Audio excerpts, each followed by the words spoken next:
La persona en medio sería la segunda. Pero si hay 4 personas, pues propiamente no hay alguien que esté exactamente en medio, sino que las 2 personas de en medio son la segunda y la tercera. Entonces, cuando nos toca un caso así, lo que se hace es promediar los 2 de en medio. Es de una forma más general. Si tenemos un número impar de datos, vamos a tomar el valor de en medio. Si tenemos 3 datos, el valor de en medio es 2. Si tenemos 115 datos, me parece que el valor de en medio es 58. Sí. Pero si tenemos valores pares, vamos a decir 4, pues tomamos el promedio del 12 y el 3, y si tenemos 100, vamos a tomar el 50 y el 51 y promediar esos dos, así muy general. Aquí reconozco estas cotizaciones, estos datos son reales de una investigación de mercado que se hizo de mantenimiento vehicular, ya no recuerdo qué servicio. No es importante tanto el servicio, sino que los números. Y estas son las cotizaciones que nos dieron de forma desordenada. Entonces, muchas veces esto es lo que vamos a tener en la base de datos que nos llega. Lo que tenemos que hacer es ordenarlos de menor a mayor. De hecho, el reglamento nos dice que de menor a mayor, pero pues ahí les comparto, es exactamente lo mismo si lo haces de menor a mayor o de mayor a menor. Yo creo para el expediente pues hay que hacerlo conforme al reglamento, pero matemáticamente es igual de la forma que lo ordenes. El chiste es que esté ascendente o descendente, y aquí lo que hicimos es de menor a mayor, siendo el más bajo 460, el más alto 3684, y los dos valores en medio son estos. Toda vez que son 6, 9, 12 datos, pues como les dije es un número par, no hay un número en medio exacto, sino que hay que tomar el sexto dato y el séptimo dato, ¿no? Y esos dos son esos que están en amarillo. Y para sacar la mediana, en este caso vamos a promediar estos dos datos de en medio, que es este valor que no sé si se alcance a ver, pero es 2286.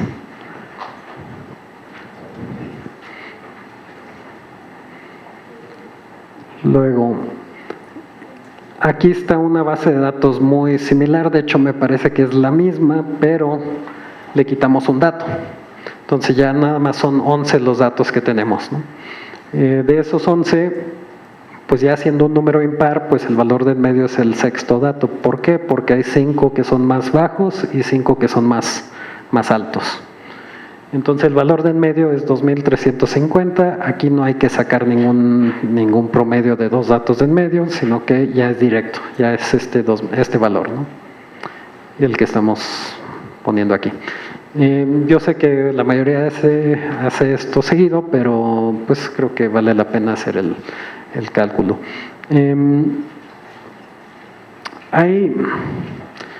Quisiera plantear un ejemplo rápidamente en Excel, porque hay una discusión sobre cuál es la medida idónea y cuál es mejor, la mediana o la media, para representar una serie de datos. Y no hay una respuesta precisa, como en casi todo lo que les he estado diciendo ahorita.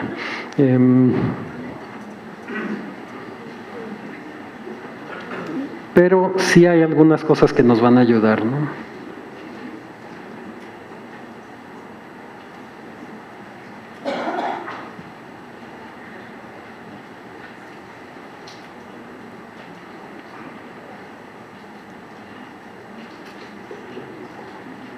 Bueno, mejor nomás lo explico. Sí, va a ser complicado. Imagínense que tenemos 3 personas y esas 3 personas, 2 de ellas miden 1.60 y la tercera persona es un basquetbolista de la NBA y mide 2 metros 20. Si sacas un promedio de esas estaturas, pues vas a tener que 540 del promedio es 1,80 de estatura. Pero ve los datos, hay dos de 1,60 y uno de 2,20. ¿Un 1,80 resulta representativo de esas tres personas?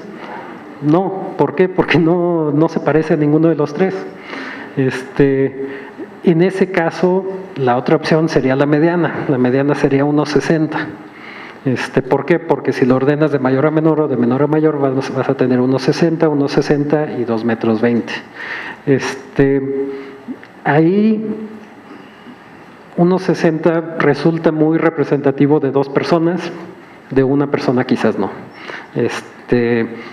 En ese caso, considero yo que es un poco mejor parámetro la mediana. ¿Por qué? Porque al menos está representando a dos de las tres, mientras que la media no está representando a nadie. Sin embargo, hay casos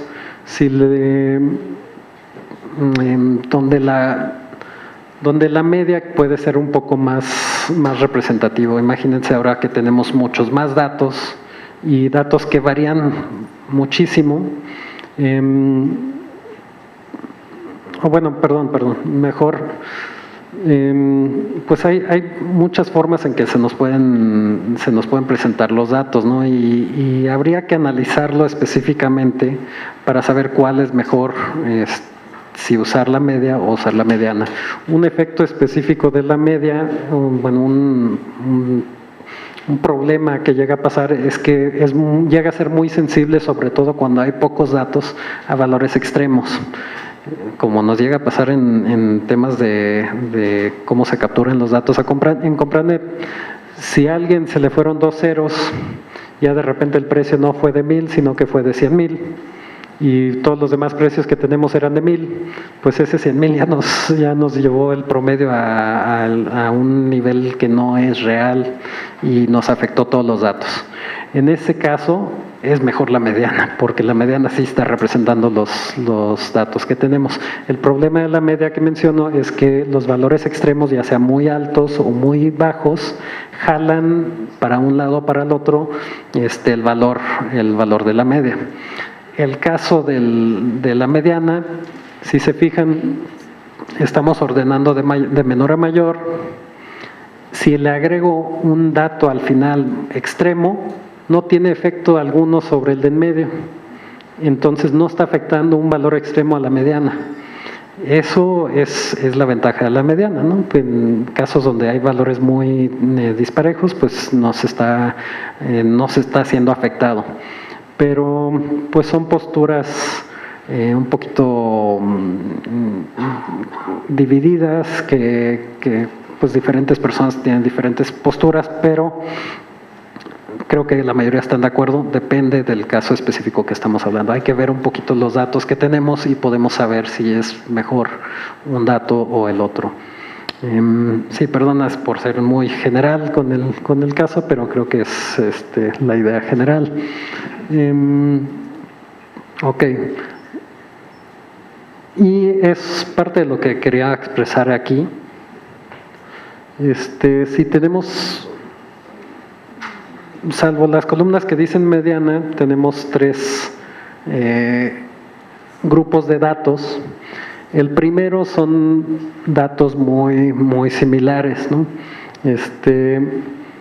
El de en medio son precios similares, pero con un valor muy grande, que al final se puede ver, todos son como parecidos a 10, 11, 12, y hay un valor de 74 ahí escondido.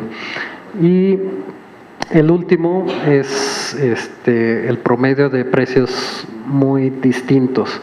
En ese caso, pues tenemos valores. Habría que checar cada uno y decir qué dato me está representando mejor ese grupo, ¿no? Y bueno, en general, creo que cualquiera de los dos es un parámetro válido, pero siempre es mejor sacar los dos y ya de ahí elegir.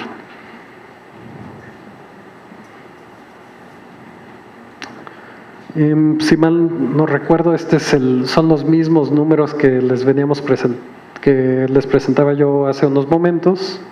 6, 9, 12, sí, son 12 datos. Fue algo que se hizo hace tiempo para el mantenimiento preventivo para vehículos y habían 12 proveedores y sí hicimos este ejercicio. Los valores que sacamos, bueno, los de ley pues son promedio, que está hasta abajo, mediana, que está aquí en verde, y sacamos otros datos como parámetros, o sea, cuál es el valor máximo, cuál es el valor mínimo, cuál es el promedio quitando los máximos y mínimos. Eso es un intento de tratar de quitar el efecto de los datos más altos y más bajos. Y otra medida, la desviación estándar. No voy a entrar a detalle de la desviación estándar, pero es un valor que tiene un objetivo distinto. Yo decía del promedio y de la mediana, que lo que se está buscando es ver qué valor representa el grupo de datos, mientras que la desviación estándar y la varianza lo que están buscando es más bien ver qué tan variables son los datos, ¿no? O sea, si son muy disparejos o si son más parecidos los datos. Esos dos, por eso se utilizan mucho en estadística. Ok, también algunos reconocerán que en la ley, por ejemplo, en la ley de adquisiciones, por ejemplo, tenemos estos dos parámetros: precio no aceptable, precio conveniente. Estos también pues están incorporando en sus definiciones la utilización de algunas de estas estadísticas que mencioné. El precio no aceptable, por su parte, es el que resulte superior en un 10% al ofertado respecto del que se observa como mediana en la investigación de mercado, o en su defecto el promedio de las ofertas presentadas en la misma licitación. Básicamente no es de una referencia que nosotros tengamos, le agregamos un 10% y arriba de ese precio no podemos adjudicar, ¿no? El otro caso es el precio conveniente, y se determina a partir de obtener el promedio de los precios preponderantes que resulten de las proposiciones aceptadas técnicamente en la licitación, y a se le resta un porcentaje que determina las dependencias y entidades en sus pobalíneas. Muchas veces he visto que ese porcentaje está por ahí del 40%, ¿no? Es como de lo más común ver eso, y estos dos parámetros parten del promedio, parten del cálculo del promedio, y le estamos restando un porcentaje, ¿no? a cada uno. Un porcentaje estamos restando acá y estamos sumando acá en el de arriba. Sí. Ahí en la anterior, ¿es válido usar promedios y máximos y mínimos, o tiene que ser el promedio literal? Por ejemplo, una publicación nos llegó absurda, que disparaba totalmente de los demás. Entonces, igualmente puede pasar con los mínimos, que alguna equivocación, no sé, y con el promedios y máximos y mínimos, que se califica más de... Sí, pero habría que tener algún motivo válido por el cual descartarlo, ¿no? Híjole, y ya es meterse un poquito más a estadística, un poquito más compleja, pero si tienes muchos datos, hay formas de demostrar que es muy improbable que ese dato esté bien. O sea, si hay un dato muy alto o muy bajo, hay formas de establecer lo que llaman, pruebas de hipótesis y demás, que algo probablemente no es correcto o no va dentro de ese grupo, ¿no? Eso sería una justificación técnica. Otra es pues investigar un poco mejor y saber el porqué de ese dato atípico, y muchas veces vamos a ver que hay una razón, que a lo mejor resulta que efectivamente no es comparable con los demás, ¿no? Es casi lo más común, pero solamente pues si hay una razón válida, ¿no? Pero yo creo que si hay un valor muy atípico que que te está cambiando todo el cálculo, habría que investigar por qué.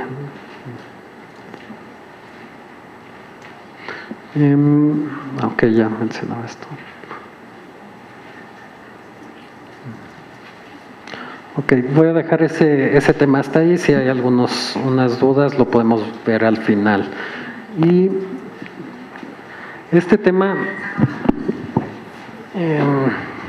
mencionaba ahorita un compañero que pues no conocía muy bien el concepto. Nada, lo decía yo al principio, lo voy a explicar de manera muy general, no voy a entrar a detalle. Creo que hay algunas carreras que llegan a ver este tema como semestres completos para entenderlo o para poder aplicarlo bien. Pero el análisis de costo de ciclo de vida es una herramienta que tenemos, que de hecho ahorita está como muy de moda en organismos internacionales tratar de incorporar que utilicemos más este tipo de análisis, ¿no? Y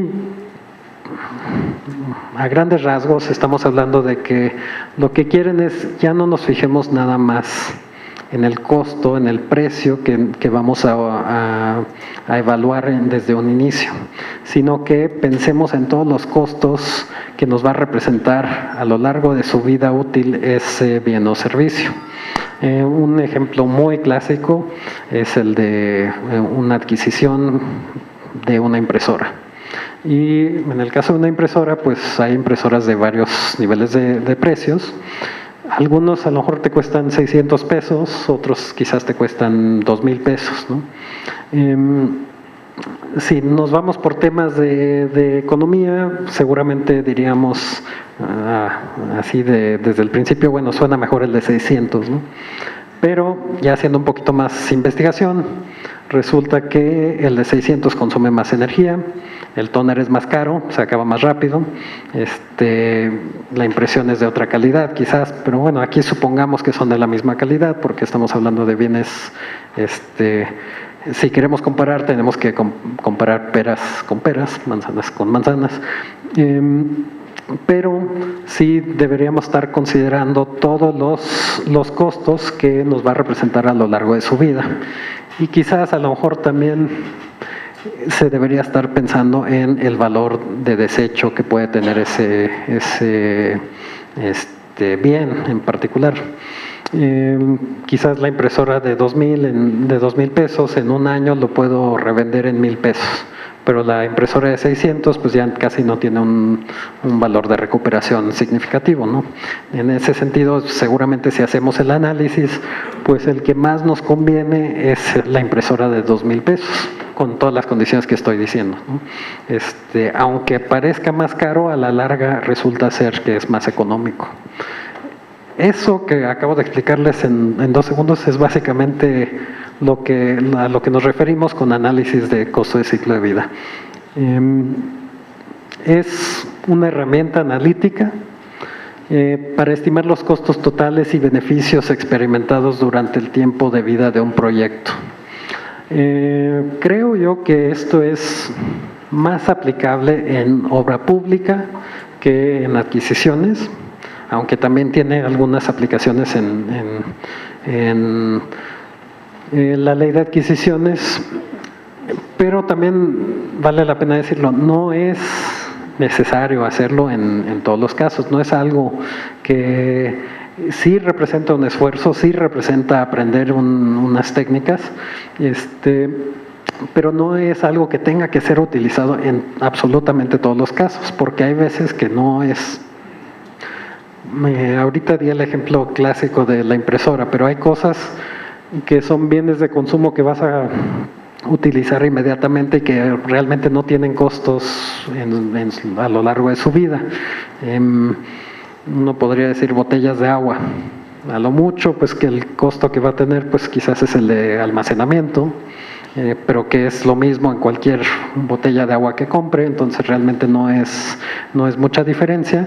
Ahí quizás no valga la pena hacer un análisis de costo de ciclo de vida, hay quienes puedan diferir, pero en general lo importante es que sepan, no es recomendable para todos los casos por los tiempos que te pueden llegar a implicar y a lo mejor el beneficio no es tan alto. Pero de manera general resulta recomendable utilizarlo cuando la contratación pública que se requiera implique estas tres cosas. No son como que requisitos con que cumplas uno ya debe utilizarse, habría que ver la combinación, pero en general, cuando una contratación es de muy largo plazo, puede ser útil utilizar esto, ¿no? Seguramente yo quiero pensar, y sí, seguramente fue así, muchas de las obras que estamos viendo aquí en la ciudad, pues se tuvo que haber hecho un análisis de costo de vida, ¿no? Ese análisis de costo de vida tuvo que haber considerado pues el costo que le representa a los negocios, el dejar la baja en ventas, el costo pues que tiene la obra en sí directamente, pero también el costo que nos implica a todo el mundo con la afectación a los tiempos de traslado en la duración de la obra. Eso es un costo que está enfrentando la sociedad. Cuando el gobierno compra, normalmente es útil, y sobre todo la obra pública sí la tiene muy, muy prevista, que no habría que considerar nada más los costos directos al erario en ¿cómo se llama? En pesos directos, sino que habría que ver el costo social que está teniendo, ¿no? Y el costo social es todo esto que acabo de mencionar, el efecto a los negocios, el efecto a todos los demás que estamos como ya sea peatones o que estemos manejando. Dos preguntas. ¿Cuál sería un ejemplo en la adquisición bien, aplicación de análisis de costo del ciclo de vida? Y la otra es, ¿cuál sería la diferenciación que tiene con respecto al costo-beneficio? Ok. Es parecido. Es parecido. Sí, para los que no escucharon, la pregunta es, bueno, son dos preguntas. Uno es, ¿Cuál es un ejemplo? Un ejemplo en adquisiciones. Bien, donde se aplica este análisis. Y lo otro es, ¿cuál es la diferencia de este análisis con respecto al criterio de costo-beneficio? Ok. El ejemplo del bien, pues quizás puede ser el que mencioné, el de la impresora, pero también hay cosas como refrigeradores que a mí se me hacen de los mejores ejemplos, porque también hay costos que si se pueden estimar, pues va perdiendo eficiencia también el refrigerador a lo largo del tiempo. Hay diferentes eficiencias energéticas, costos, muchas cosas que se pudieran considerar. Y la diferencia con el costo-beneficio, permítame un momentito y vamos a llegar a ello. Ahorita lo explico, ¿no? Si no lo respondo pues a satisfacción, me puedes comentar otra vez.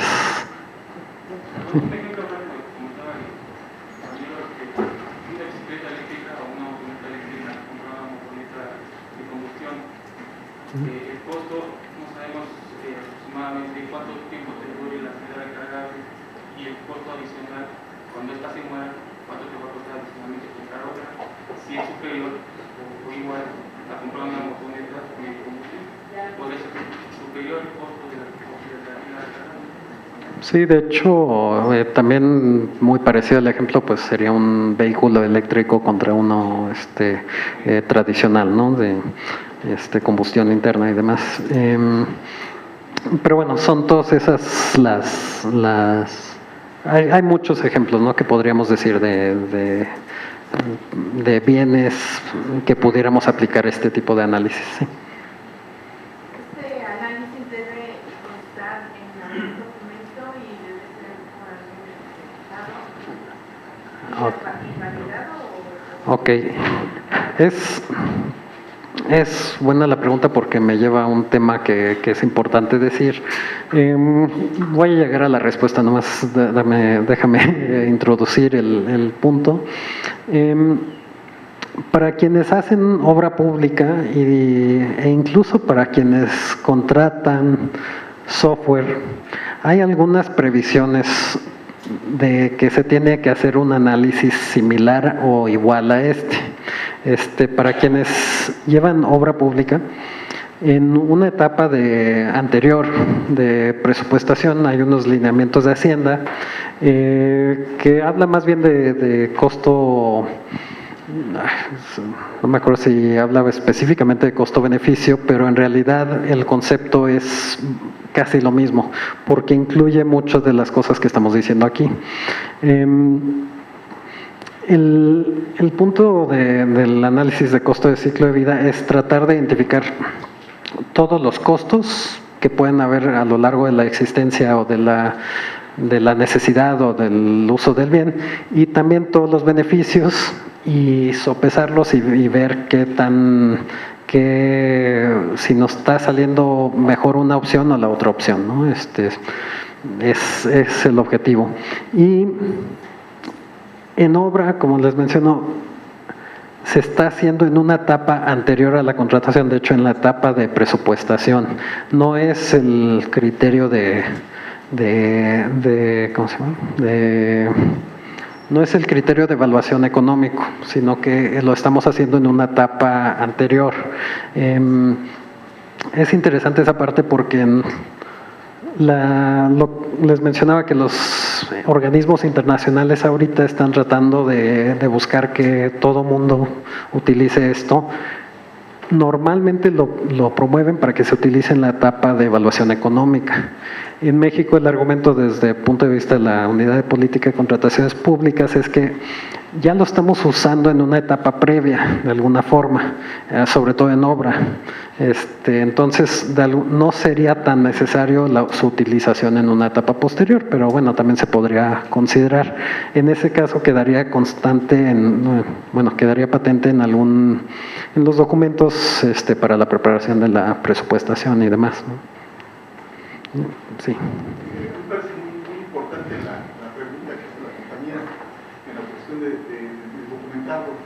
O sea, porque muchas veces, ¿qué es lo que pasa? Que cuando ya entra uno a la fiscalización, uno se va a ir sobre el expediente de contratación. Entonces, aquí es muy importante para qué etapa se está manejando. O sea, estamos hablando de una etapa de investigación de mercado. La cuestión de la investigación de mercado debe estar documentada y debe estar soportada dentro de tu expediente. Y entonces ahí, si estás utilizando esas, hay que acordarnos del nombre del curso, que son herramientas de carácter económico, obviamente para los procesos de contratación. Entonces yo me iría por las partes de los procedimientos de contratación, o sea, el proceso previo, obviamente, que es la investigación de mercado, y saber cuáles fueron las circunstancias que tuviste para elegir la mejor opción de irte a la licitación pública, irte a la comunicación directa o a la licitación con nuestras personas. Es necesario documentarlo y dejarlo propiamente en el expediente. O sea, mi respuesta concreta sería sí en esta parte. Ahora, si se van a tomar esos criterios para la evaluación, tendríamos que identificarlo sobre qué te vas al procedimiento, a la evaluación de la propuesta económica, sobre puntos y porcentajes o binarios. Y entonces tendría que quedar claramente establecido en qué va a consistir en cada uno de ellos. Entonces, por eso es que sí se tendría que quedar documentado para, consideración muy particular. Sí, sin duda tendría que quedar documentado, y sí podría ser en esa etapa de presupuestación, o como bien dices, si se elige, por ejemplo, todavía no he explicado esa relación que preguntaba el compañero de costo-beneficio y este tipo de análisis, pero para solventar la pregunta de momento voy a decir que esencialmente pueden considerarse lo mismo. Uno se puede considerar un subconjunto del otro, pero bueno, ahorita explico la relación más precisa, pero también si se elige costo-beneficio se puede hacer un análisis de este tipo, si se estipula así, y tendría que quedar documentado el porqué y el cómo se va a evaluar finalmente, ¿no? Nada más para terminar de explicar estos casos en los que resultan recomendables, decía que cuando sea una contratación a largo plazo, realmente la segunda va un poco en conjunto con lo primero. Cuando tenemos Con cuotas o pagos variables me refiero como a lo que llega a pasar en obra pública, que consideramos que se hacen pagos pero ligados a ciertos indicadores en ocasiones, ¿no? Entonces, para el año 1, si el indicador se mueve de cierta manera, puede ser más alto o más bajo, y entonces, dependiendo de cómo se mueva eso, si existe esa posibilidad de variación, también nos ayuda este tipo de análisis. Y el último, lo mencionaba, aunque no de manera explícita, cuando existen costos de mantenimiento altos, como el caso quizás de un automóvil o de la impresora misma que les mencionaba, nos conviene considerar en esa contratación el costo de mantenimiento a lo largo de la vida de lo que estemos adquiriendo, ¿no? Normalmente cuando compramos un automóvil, pues pensamos en el costo de las refacciones, la facilidad de conseguirlas, todo eso es un factor. Y la que siempre causa un poco de confusión es esto de externalidades. Ese es un concepto de economistas, es un concepto que de alguna manera ya lo expliqué, pero no dije que todos esos costos indirectos que se están generando por la obra, por ejemplo, que les menciono, el efecto sobre los negocios y el efecto también sobre pues todos los que viajan por el transporte público o las vialidades simplemente o como peatones, esos efectos son externalidades, son costos que se generan normalmente a terceros que no participan en el contrato que se está realizando. O sea, ahorita, por ejemplo, pues propiamente el contrato que existe es entre una autoridad municipal, local, y los contratistas que están, pero están generando costos para todos los demás. Entonces, pero todas esas otras personas pues no son parte de ese contrato. Cuando pasa algo así, se dice que existe una externalidad. Externalidades pueden ser muchas, ¿no? También se puede considerar que y se puede ser muy creativo, los economistas tratan de ver toda esa parte. Si se pone por ejemplo, yo he visto por ahí en mi colonia que se están oponiendo a que se ponga un salón de juegos cerca en una zona residencial. ¿Por qué? Porque a los vecinos seguramente les generan pues problemas de estacionamiento, ruido, no sé, muchas cosas que resultan molestos para algunas personas. Eso es una externalidad. También pueden haber externalidades positivas. Esos son quizás más raros, pero decía un profesor mío en la carrera que a él le gustaba mucho el pan. Y decía, si ponen una panadería abajo de mi casa, el simple olor de la panadería para mí es una externalidad positiva. Entonces, él lo visualizaba así y pues teóricamente puede existir, ¿no? Pero bueno, externalidades son en general esos. Entonces, de alguna forma lo que les mencionaba es que estamos tratando de identificar todos los costos que pueden haber a lo largo de la vida de la contratación o de la compra contra todos los beneficios. Aquí está más o menos un poquito más visual la relación con costo-beneficio. El costo-beneficio, si nos vamos muy literal al tipo de análisis que está proponiendo, es costo contra beneficio, pero no necesariamente estamos viendo el factor tiempo. No necesariamente estamos viendo todo lo que pasa a lo largo de la vida útil del bien. Y lo que hace énfasis el análisis del costo de ciclo de vida es justamente esa parte, ¿no? Que existe no es en un solo momento la evaluación que estamos haciendo, sino que debe ser considerado en un periodo más largo.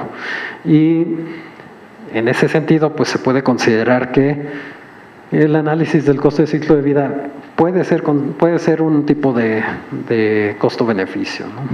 Por eso la relación.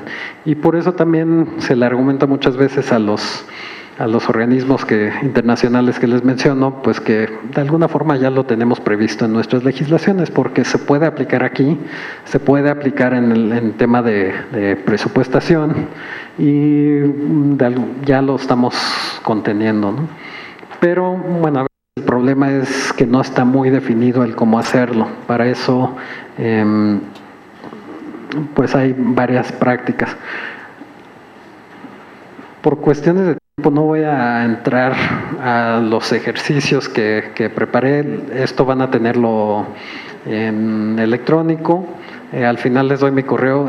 Les pido de favor, se supone que los organizadores del curso se los van a mandar, pero si no les llegara, si no les llega, mándenme un correo por ahí del viernes, si no les ha llegado para el viernes, y trato de contestárselos enseguida para mandarles la presentación, ¿no? Lo pongo al final del curso, por favor.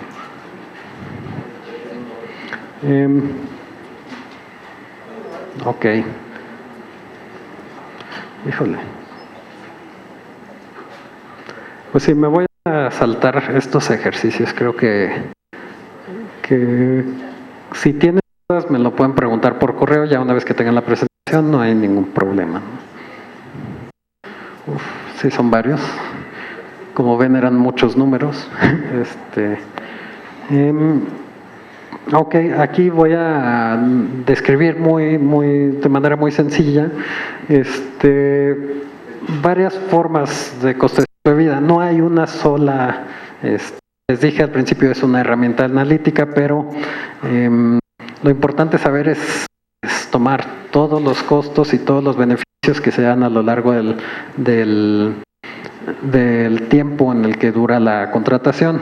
Pero hay varias formas de métricas de cómo sacarlo, y estas son algunas de las más más conocidas, ¿no? Recuperación simple, que a grandes rasgos es una forma de decir cualquier inversión que hagamos, en cuánto tiempo recupero eso que invertí. Eso muchas veces, si lo ves como empresa, es muy fácil. Es decir, yo pongo una planta de producción, con lo que espero vender a 3 años, espero estar ya recuperando esa inversión. Pero, por ejemplo, de lo que les estoy mencionando de las obras que se están haciendo, seguramente también se hizo esto, pero el beneficio obviamente no es en ganancias directas en cuanto a costos, porque no propiamente el gobierno no está cobrándonos una cuota cada vez que utilicemos la nueva, bueno, creo que no, que utilicemos esta nueva vía, ¿no? Pero lo que seguramente debieron hacer es todos esos costos que yo mencionaba como externalidades, que son la afectación a negocios, afectación a todos los a todo el tránsito, tiene un beneficio posterior, porque están suponiendo que con la obra los tiempos de traslado después de que ya esté la obra van a ser menores. Por ende, se genera un beneficio que sí puede ser cuantificado económicamente. Si yo tengo cuánto tiempo se ahorra en promedio la gente de transitar de un punto a otro, cuántas personas transitan todos los días, y yo sé más o menos el promedio de la persona que vive en esta ciudad por hora, lo puedo hasta dividir por colonia, lo puedo hacer muchas formas. Yo puedo estar calculando cuál es el beneficio estimado de esa obra, ¿no? Entonces, ese beneficio lo voy a comparar con todos los costos y me debería salir positivo la inversión, si no, no la realizo, ¿no? Y además de salirme positivo, debe salirme mejor que todas las otras opciones que yo tenía, ¿no? Recuperación descontada es básicamente lo mismo, nada más que le estamos agregando que ajustamos el valor del dinero en el tiempo. Eso es un concepto importante. Yo les decía hace rato que no es lo mismo un peso de hoy que un peso de mañana o un peso de ayer, ¿no? Hay un factor de inflación.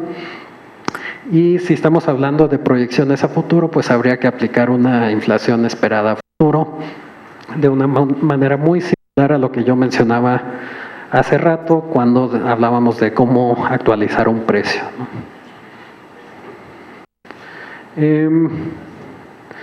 Los demás los dejo así planteados. Algunos seguramente lo conocen, otros que tengan dudas les trato de compartir algunas cosas si así lo desean.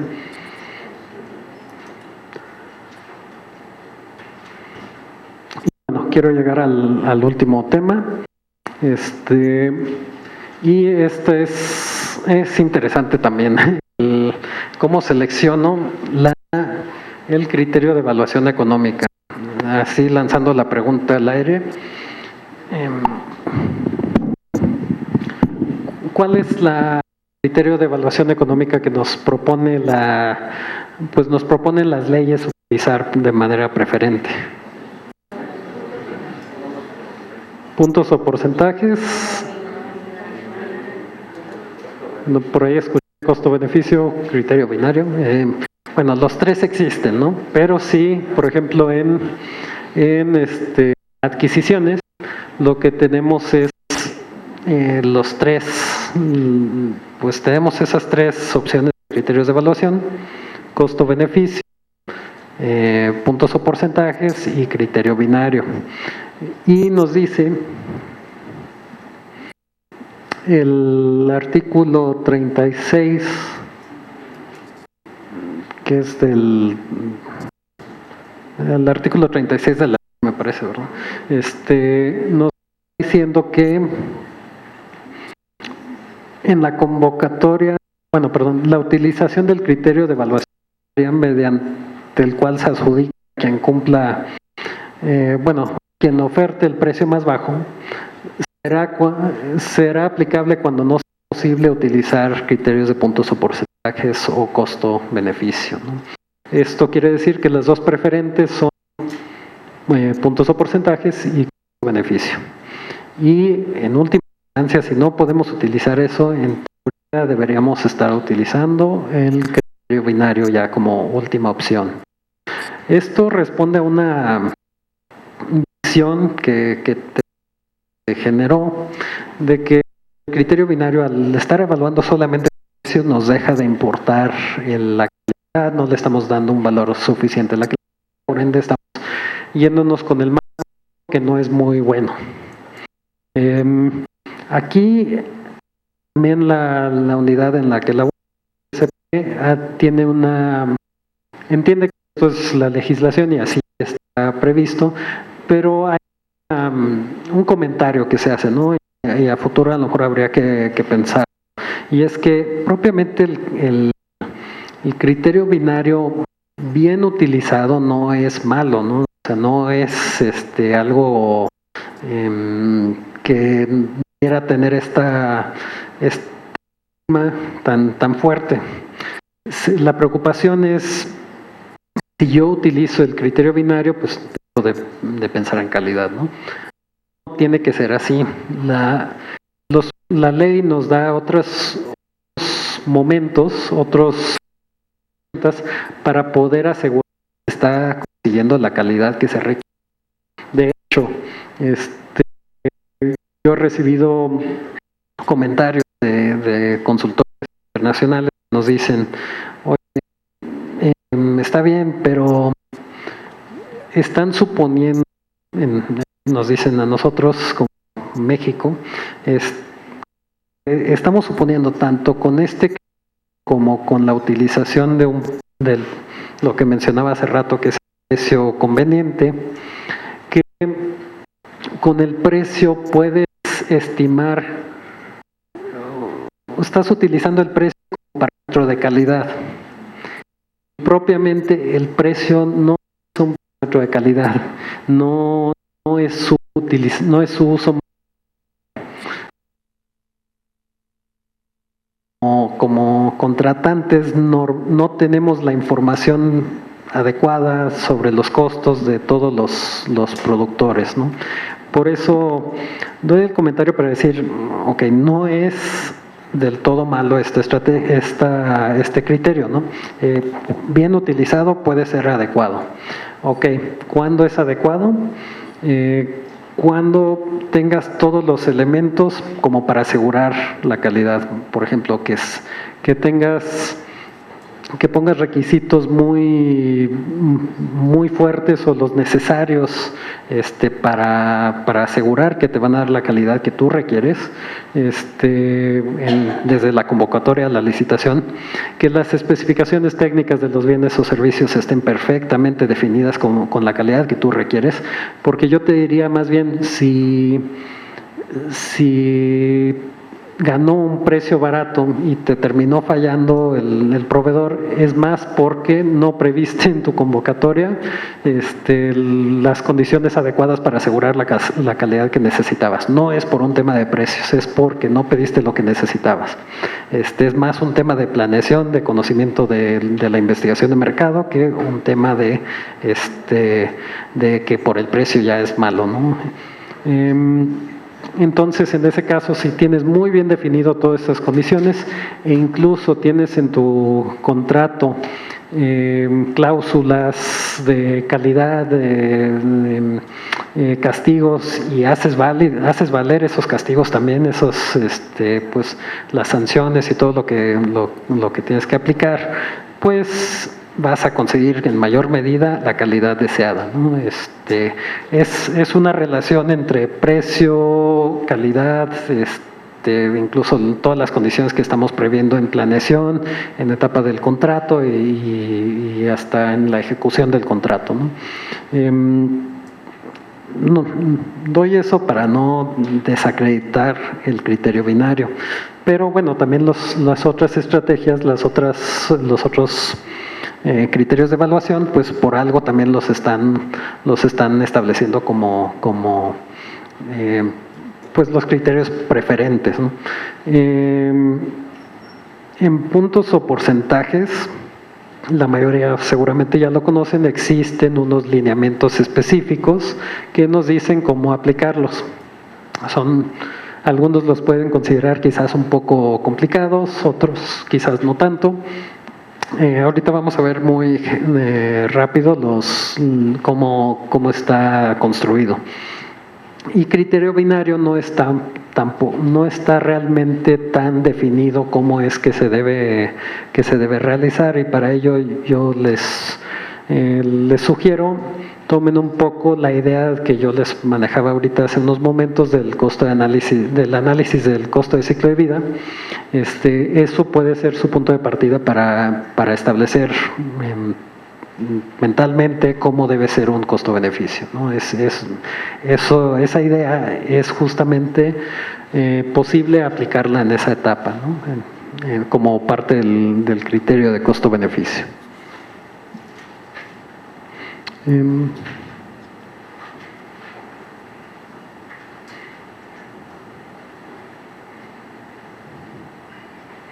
Ok.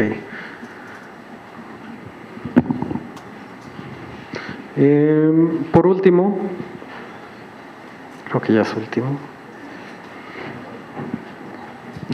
voy a tocar más el de puntos o porcentajes, porque como les mencioné, el criterio de costo-beneficio pueden tomar como ejemplo lo del análisis de costo de ciclo de vida. Y el criterio binario pues es relativamente sencillo. Si todos aquí van a ofertar un precio, pues gana el que ofreció el precio más bajo, y bastante sencillo. Pero puntos o porcentajes tiene una construcción un poquito más complicada. Vale la pena aclarar, y seguramente algunos ya se están preguntando, desde los que ya lo conocen, desde que lo están viendo, esto no es una definición para todos los casos de puntos o porcentajes. Los lineamientos que les mencioné, que existen específicamente para puntos o porcentajes, prevén varios casos en los cuales se van a aplicar. Esos casos son como hay de obra pública, hay de diferentes, ya no me acuerdo de todas las clasificaciones, pero habría que primero ver específicamente cuál es el caso en el que estamos cayendo, ¿no? De acuerdo al bien o servicio que vamos a contratar. Pero de manera muy general y como a manera de ejemplo, les van a encontrar una construcción parecida a esto, y les dije, estamos tomando en cuenta precio y estamos tomando en cuenta calidad. y el precio en algún caso, y normalmente está construido así, se divide una parte en valoración de la oferta económica y una parte en valoración de la oferta técnica. En el caso que estoy escogiendo, es 60% se le está otorgando a la oferta técnica y 40% a la parte económica. Luego, esta propuesta técnica, que son 60 puntos, pues solo se va a considerar solvente si, de acuerdo a lo que establecimos, el licitante haya obtenido una calificación de mínimo 45 puntos. Si lo queremos ver sobre una base de 100, que quiere decir que en la propuesta técnica al menos hubiera sacado 75% de los puntos. Y los rubros que van a considerar son estos: capacidad del licitante, experiencia y especialidad del licitante, propuesta de trabajo y cumplimiento de contratos. Ok, aquí lo que me gusta compartirles en este punto una reflexión personal, que es yo al principio, cuando empezaba a ver este tema, yo veía que pues se me argumentaba que estamos tomando en cuenta calidad y estamos tomando en cuenta precio. Perfecto. Pero empiezo a ver esto y pues estoy viendo capacidad del licitante, experiencia y especialidad del licitante y cumplimiento de contratos. Para mí esos tres están hablando de calidad, pero específicamente calidad del proveedor, no calidad del bien o servicio que vamos a contratar. La única parte, en mi opinión, donde sí estamos evaluando la calidad del bien o servicio que vamos a contratar es la propuesta de trabajo. Entonces, para mí en ese momento se me hacía un poco contradictorio, porque también conozco un poco de... si revisas comentarios de la Unión Europea y muchos casos que ellos han sufrido en los últimos años, ellos te hacen un énfasis particular en decir no debe mezclarse la evaluación del licitante con la evaluación económica, con la evaluación técnica del bien o servicio. Son etapas separadas, y entonces al hacer tanto énfasis ellos en eso, que de hecho es ilegal allá mezclarlos en la misma etapa, pues a mí me hacía un poquito contrasentido esta estrategia, ¿no? De alguna forma. Sin embargo, yo lo que, ya teniendo más experiencia en el tema, ya viendo cómo está construido, pues efectivamente hay casos en los que nos interesa mucho evaluar la calidad del licitante. Y entonces en esos casos son los cuales, los que me parece donde deben ser aplicados con mayor frecuencia este tipo de evaluación. Es decir, obra pública, muchas veces no tenemos parámetros de precios muy precisos, es difícil valorar una propuesta técnica, a veces es difícil valorar propiamente la propuesta de trabajo sin considerar la experiencia del licitante. A veces lo más importante es la experiencia del contratista, licitante en ese caso, y creo que es muy válido tomar en cuenta una estrategia así.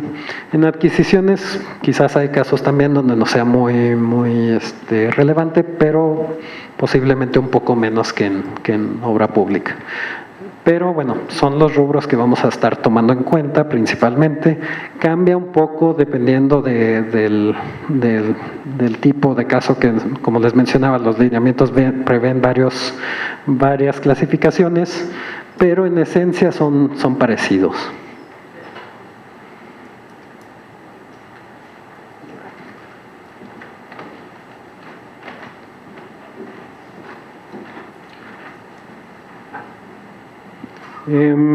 Así como muy descriptivo, la capacidad del licitante tiene que ver con el número de recursos humanos técnicamente aptos, recursos económicos y equipamiento del licitante.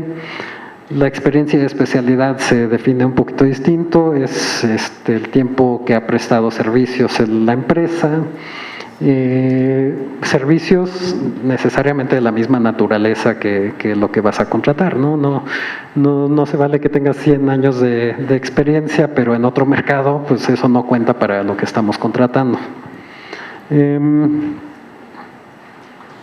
Y bueno, también del tema de especialidad, que es parecido. La propuesta de trabajo les mencionaba que es el punto donde estamos evaluando más la calidad del bien o servicio del que estamos, que queremos comprar o contratar, y el cumplimiento de contratos. Aquí siempre también me gusta hacer una sugerencia. Yo les mencionaba que cumplimiento de contratos y los dos factores anteriores, capacidad del licitante y experiencia y especialidad, son todo sobre el licitante, ¿no? Sin embargo, cumplimiento de contratos a mí me parece un rubro un poquito complicado de medir. ¿Por qué? Porque se ocupa de medir el desempeño o cumplimiento que ha tenido el licitante en la prestación oportuna y adecuada de los servicios de la misma naturaleza. ¿Cómo acreditamos eso? Normalmente. Contratos, ¿no?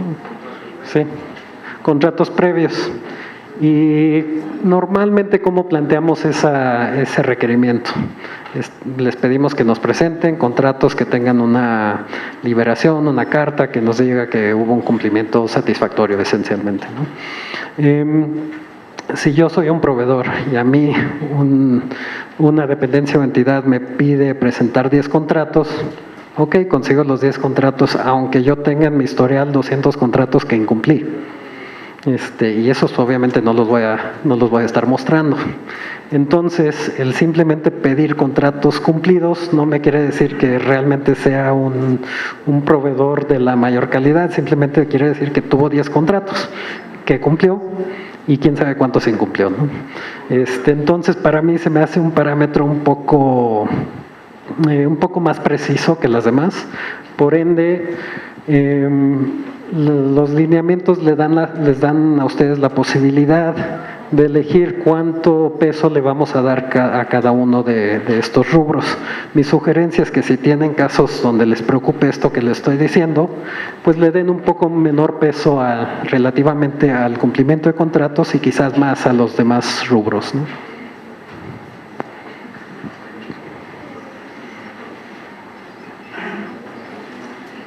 Se dividen cada uno en subrubros, y tienen ciertos rangos de puntajes. Por ejemplo, capacidad de licitante lo podemos manejar de 12 a 24 en algunos casos, en otros casos es un poquito diferente, y tiene que ver con todos estos puntos.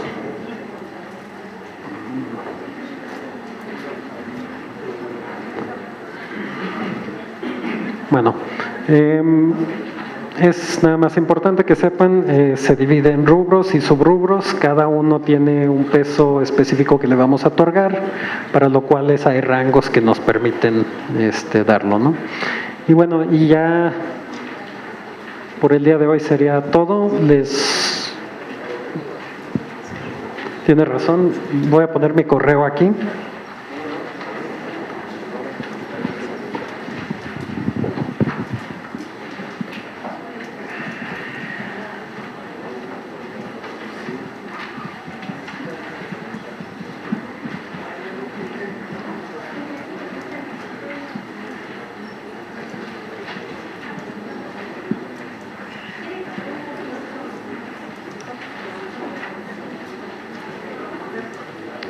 No sé si alcancen a ver todos, está en la segunda línea del cuadrito de abajo.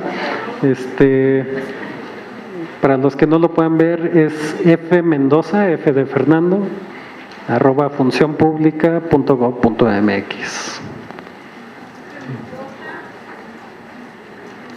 fmendoza, @funcionpublica, todo junto, .gov.mx. Y nuevamente, perdón, les reitero, las dos cosas que requieren para que les generen el diploma o el curso es que se hubieran apuntado en la lista de asistencia y acreditar este cuestionario, ¿no?